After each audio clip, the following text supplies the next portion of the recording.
Tech is evolving faster than ever, and with that evolution comes opportunity. If you're wondering what skills you should learn today to secure a high-paying career by 2026, you're in the right place. Today, I'm going to walk you through the top 7 high-paying tech skills that will be in massive demand in the next couple of years.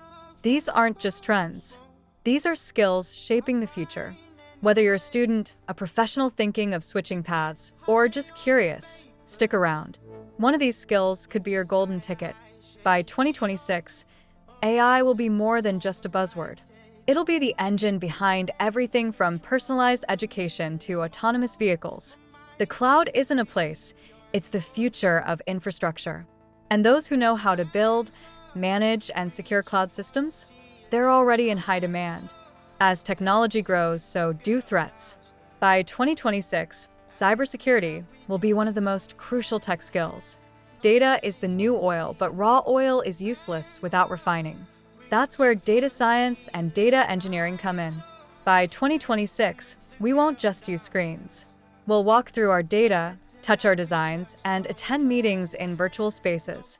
Crypto hype may come and go, but blockchain technology is here to stay.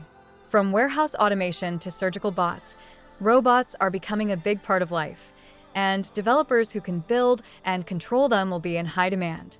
There you have it, the top 7 high-paying tech skills for 2026. These skills aren't just about jobs, they're about building the future. Which skill are you going to explore first? Comment below. Like this video. Subscribe for more tech content every week. And share this with someone planning their future. The best way to predict the future is to learn the skills that shape it.